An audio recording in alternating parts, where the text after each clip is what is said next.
Hello everybody. Now we are here with part 2 of geometrical isomerism only. ठीक है, part 1 में हम लोग डिस्कस कर लिए थे कि कोऑर्डिनेशन नंबर 4 के दो टाइप्स और कोऑर्डिनेशन नंबर 6 का पहला टाइप. ओके, सो बचा है दूसरा टाइप. ठीक है, और एक और टाइप ऑफ ज्योमेट्रिकल आइसोमेरिज्म है जो कि बहुत इंपॉर्टेंट है. उसका नाम फैक्मर है. फैक्मर, ठीक है, और उसको उसका रिप्रेजेंटेशन है, उसका टाइप है MA3B3. ठीक है, MA3B3.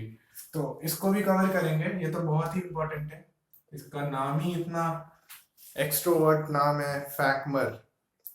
तो उस टाइप का आइसोमेरिज्म भी देखेंगे. तो दो टाइप के आइसोमेरिज्म बचे हैं, उसको कवर करते हैं. तो सीधे शुरू करते हैं कोऑर्डिनेशन नंबर 6 के दूसरे टाइप के साथ. और दूसरा टाइप है MX2 LL2. मैंने बताया था कि LL2 जो है बाइडेंटेट है. ठीक है, बाइडेंटेट है. इसलिए बाइडेंटेट के बारे में पहले बता देता हूँ. बाइडेंटेट को रिप्रेजेंट कैसे करेंगे. ठीक है, सो जो जिस बाइडेंटेट लिगैंड को यूज करेंगे हम यहाँ पे, वो लिगैंड जो है वो है इथाइलिन डाइअमीन. ठीक है, इथाइलिन डाइअमीन. सो वो देख लेते हैं उसको एक बार जरा. सो बाइडेंटेट लिगैंड इथाइलिन डाइअमीन. ये तो इथाइलिन हो गया ये पार्ट, और फिर डाइअमीन. एक अमीन इधर एक इधर. सो नाइट्रोजन ही लोन पेयर रखेगा, वही डोनर बनेगा. ये मेटल है और ये डोनर. ठीक, ये डोनेशन दिया. तो बेसिकली ये इथाइलिन डाइअमीन है. लिख देता हूं यहाँ पे इथाइलिन डाइअमीन. इथाइलिन डाइअमीन नाम समझ में आया, इसलिए क्योंकि ये इथाइलिन ग्रुप है और ये दो डाइअमीन. ठीक है, इसको रिप्रेजेंट करते हैं शॉर्ट फॉर्म में EN के साथ. ठीक है, इनको जब भी कंपाउंड के में लिखेंगे इस टाइप से तो उसमें EN लिखेंगे. ठीक, अब ये एक ही लिगैंड है लेकिन दो बार डोनेशन दे रहा है, तो इसीलिए ये बाइडेंटेट हुआ. एक इधर से कोऑर्डिनेट बॉन्ड और एक इधर से कोऑर्डिनेट बॉन्ड मेटल के लिए. सो इसको जब हम आइसोमेरिज्म में देखेंगे तो इसको रिप्रेजेंट कैसे करेंगे वो देख लेते हैं. इसको रिप्रेजेंट ऐसे करेंगे, ये रहा मेटल और ये एक इधर से डोनेशन एक इधर से डोनेशन, और ये देखिए यही डोनेशन है N और N का, और बीच में ये पूरा EN लिख देंगे. ठीक है, ये बीच में EN. ये हुआ, तो ये क्लोज एक रिंग बना लिया. ठीक है, तो ये आपका रिप्रेजेंटेशन. मान लीजिए दो EN है, दो इथाइलिन डाइअमीन है, दो लिगैंड्स हैं EN के, तो वो कैसे रिप्रेजेंट होंगे? तो कुछ नहीं, एक इधर से और एक इधर से और एक ये बन जाएगा. ठीक है, तो ये रिप्रेजेंटेशन है. इतना जो है ये रिप्रेजेंट करता है इसी चीज को. ठीक है, सो ये जल्दी से देख लेंगे क्योंकि ये बाइडेंटेट लिगैंड पहली बार आ रहा है इस आइसोमेरिज्म में, तो इसको ध्यान देंगे. देख लीजिए, पॉज कर लीजिए वीडियो को, सोच लीजिए, उसके बाद सीधे इसका एग्जाम्पल देखते हैं और उसमें देखते हैं कि सिस और ट्रांसफॉर्म कैसे बनेगा. ठीक है, देख लिया. अब इसको इरेज करते हैं. तो एग्जाम्पल देख लेते हैं. इसका एग्जाम्पल हम लेते हैं कोबाल्ट, सेंट्रल मेटल एटम, और दो क्लोरीन का लिगैंड जो कि X2 है, और बाइडेंटेट EN है. ठीक है, बाइडेंटेट EN है. तो यही हुआ. दो, ऑल्दो ये दो है लिगैंड, लेकिन इसका डोनेशन 4 है. 4 कोऑर्डिनेट बॉन्ड बना रहा है, तो इसका कोऑर्डिनेशन नंबर अकेले 4 कोऑर्डिनेशन नंबर रखेगा इसके लिए, और ये दो और, तो टोटल कोऑर्डिनेशन नंबर कितना हो गया? 6 हो गया. समझ में आया? ठीक है, अब सीधे इसका सिस और ट्रांसफॉर्म देख लेते हैं. तो सीधे पहले एक कोबाल्ट बनाइए. ठीक है, और क्लोरीन को साइड बाय साइड रख दीजिए क्योंकि एक ही साइड क्लोरीन होना है, इसलिए. अब बाकी जो पोजीशंस बचती हैं वहां पे EN लगा दिए. EN मैंने पिछले ही अभी बताया था 1 मिनट पहले कि कैसे रिप्रेजेंट करते हैं EN को. तो ऐसे ही EN बनाया और ऐसे ही EN को लिख दिया. ये हो गया आपका सिस फॉर्म. ये हो गया सिस फॉर्म। ठीक, अब ऐसे ही ट्रांसफॉर्म बना लेते हैं इसका। ट्रांसफॉर्म बनाने के लिए क्लोरीन को ऑपोजिट कर दीजिए, ईएन को ऑपोजिट कर दीजिए। तो क्लोरीन को ऑपोजिट यहाँ पे और ईएन को ऐसे ऑपोजिट कर दिया, और फिर यहां से ईएन को ऑपोजिट किया, तो ये ट्रांस हुए एक दूसरे के, Cl और फिर ईएन, इथाइलिन डाइअमीन। सो ये इसका ट्रांसफॉर्म हो गया। सो इस टाइप का भी जहां बाइडेंटेट दो है और दो मोनोडेंटेट है, तो वो कोऑर्डिनेशन नंबर 6 रखेगा। वो मैंने बताया क्यों कोऑर्डिनेशन नंबर 6 है। और कोऑर्डिनेशन नंबर अगर 6 है तो सिस और ट्रांसफॉर्म एक एक होगी, जो कि एक सिस हो गई और एक ट्रांस हो गई। तो इसका कोऑर्डिनेशन नंबर 6 में इस टाइप के कंपाउंड का रिप्रेजेंटेशन ऐसे हुआ सिस और ट्रांसफॉर्म में। ठीक है, अब आगे बढ़ेंगे और फिर फैक्मर कंप्लीट करेंगे। पहले आप इसको देख लो, फिर फैक्मर पे पहुंचते हैं।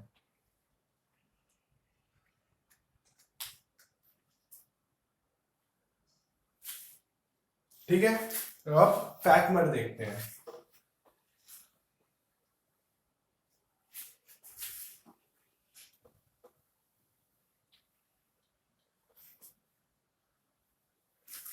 अब फैक्मर के बारे में बता देते हैं। फैक्मर का पूरा नाम है facial meridional geometrical isomerism. Facial meridional geometrical isomerism थोड़ा एक्सट्रोवर्ट नाम है, इसलिए थोड़ा इंपॉर्टेंट भी बन जाता है, क्योंकि थोड़ा अलग है, लेकिन उतना भी अलग नहीं है।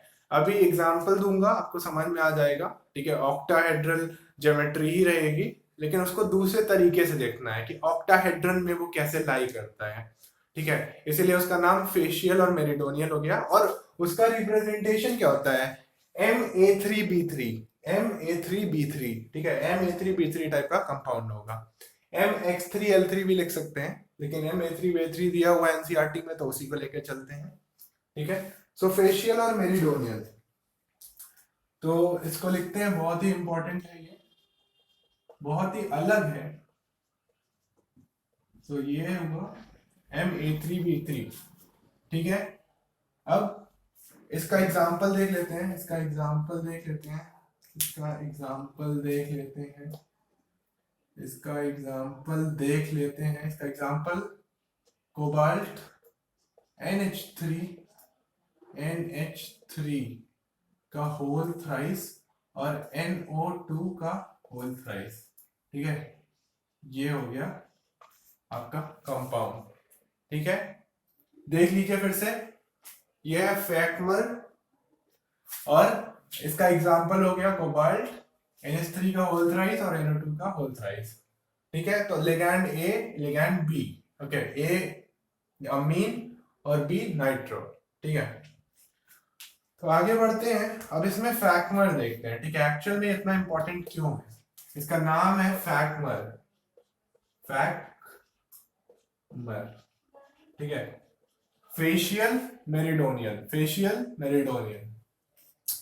तो इसमें सिस और ट्रांस नहीं देख के फेशियल और मेरिडोनियल देख लेंगे। इस टाइप के कोऑर्डिनेशन कंपाउंड में सिस और ट्रांस नहीं देख के फेशियल और मेरिडोनियल देख लेंगे। ठीक है, तो पहले डायग्राम ही बना लेते हैं, पहले इसका इलस्ट्रेशन ही कर लेते हैं कि क्या है ये।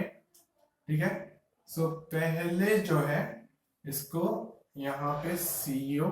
ठीक है, फिर ऑक्टाहेड्रल, पहले ऑक्टाहेड्रल जैसे होता है ना, ऑक्टाहेड्रल, पहले उसका स्ट्रक्चर बना लो, फ्रेमवर्क बना लीजिए। ठीक है, और उसके बाद फिर रख दीजिए कंपाउंड को। यहाँ पे NH3 हो जाएगा, यहाँ पे NH3 हो जाएगा। ठीक है, यहाँ पे NH3 रख दीजिए। ठीक है, फिर यहाँ पे NO2 रख दीजिए, यहाँ पे NO2 रख दीजिए, और यहाँ पे NO2 रख दीजिए। ये हुआ। अब ये फेशियल का मतलब क्या हुआ? फेशियल का मतलब क्या? फेशियल का मतलब कि वो 3 लिगैंड्स, ठीक है, 2 तरह के लिगैंड्स हैं, तो डिवाइड कर ले रहे हैं। मान लो एक, तो वो 3 लिगैंड जो एक तरीके से हैं, ठीक है, जो 3 लिगैंड्स जो एक तरीके से हैं, वो एक ही साइड है। ठीक है, एक ही साइड है, और दो बाकी 3 है वो दूसरे साइड है।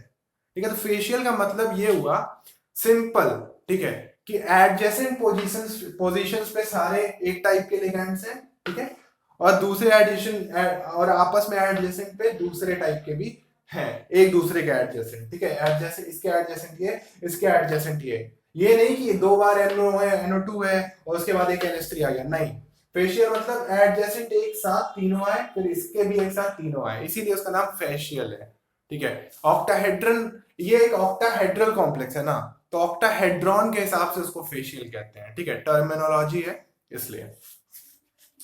तो अब इसके फेसेस ज्वाइन कर लेते हैं, एक इसको इससे, इसको इससे और इसको इससे, एक ये फेस बना, फिर दूसरा फेस यहाँ बनेगा, एक यहाँ, इसको इससे जोड़िए, फिर ये, देखिए दो फेसेस बने, एक एडजेसेंट, ये तीन एडजेसेंट बन के एक फेस बना है और ये तीन एडजेसेंट बन के दूसरा फेस बना है। इसको सॉलिड कर देते हैं ताकि समझ में आए, सॉलिड कर देते हैं,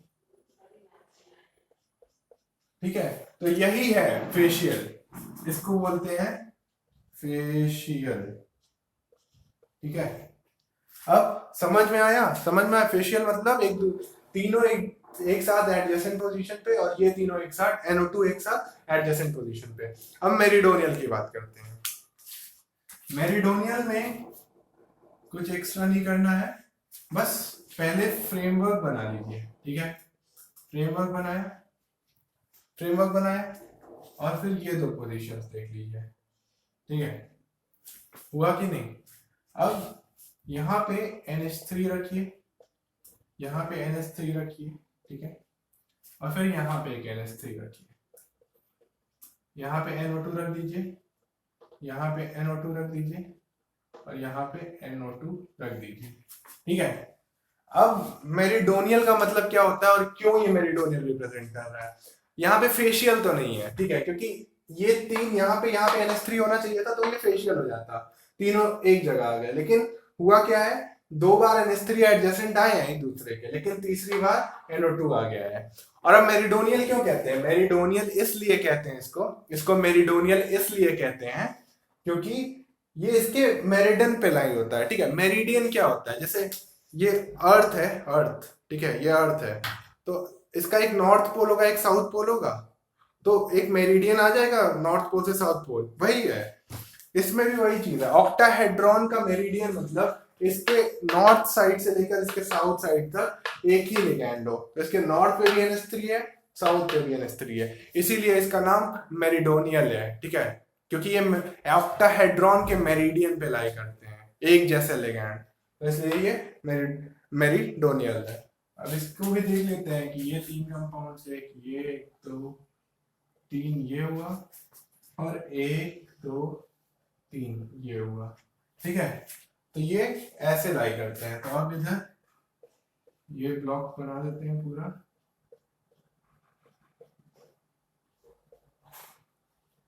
ठीक है। तो ये फेशियल हुआ और ये मेरिडोनियल और फिर एक ऐसे, ठीक है। तो ये फेशियल और ये मेरिडोनियल,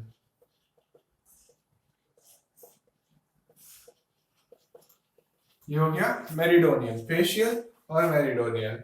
सो आपको पता चला ना कि बस ये थोड़ा नया टाइप का है कि Ma3B3 टाइप का जो भी कॉम्प्लेक्स रहेगा वो कैसा रहेगा। तो वो फेशियल और मेरिडोनियल में दो टाइप का आइसोमेरिज्म दिखाएगा, ज्योमेट्रिकल आइसोमेरिज्म। तो पहला फेशियल, दूसरा मेरिडोनियल, और ये एग्जांपल है इसका, ठीक है, जो एनसीईआरटी में मेंशन्ड है।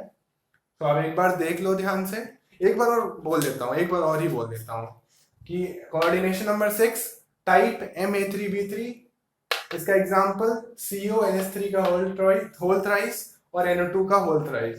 अब अरेंजमेंट स्ट्रक्चर फ्रेमवर्क तो ऑक्टाहेड्रॉन का ही रहेगा, तो फ्रेमवर्क ऑक्टाहेड्रॉन का है, फ्रेमवर्क ऑक्टाहेड्रॉन का है, बट अरेंजमेंट डिफरेंट है। जहां पे एक टाइप के तीनों लिगैंड एक साथ आ जा रहे हैं, एडजेसेंट आ जा रहे हैं, वहां फेशियल हो जा रहा है। और जहां पे मेरिडियन पे लाई कर जा रहे हैं ऑक्टाहेड्रॉन के, ऊपर से नीचे तक एक ही लिगैंड, तो वो आपका मेरिडोनियल जा रहा है, इसीलिए इसका नाम फैक्मर टाइप ऑफ ज्योमेट्रिकल आइसोमेरिज्म है। एक बार देख लीजिए,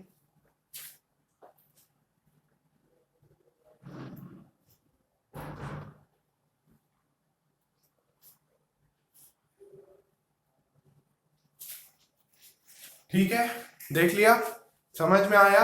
ये पूरी कहानी थी ज्योमेट्रिकल आइसोमेरिज्म की, जो मैंने पार्ट 1 और पार्ट 2 में समझाई है, ठीक है। अब इसके बाद ऑप्टिकल आइसोमेरिज्म आएगा, ठीक है, जो कि इम्पोर्टेंट है, उससे भी क्वेश्चंस आते हैं, उसमें भी समझना है, ठीक है।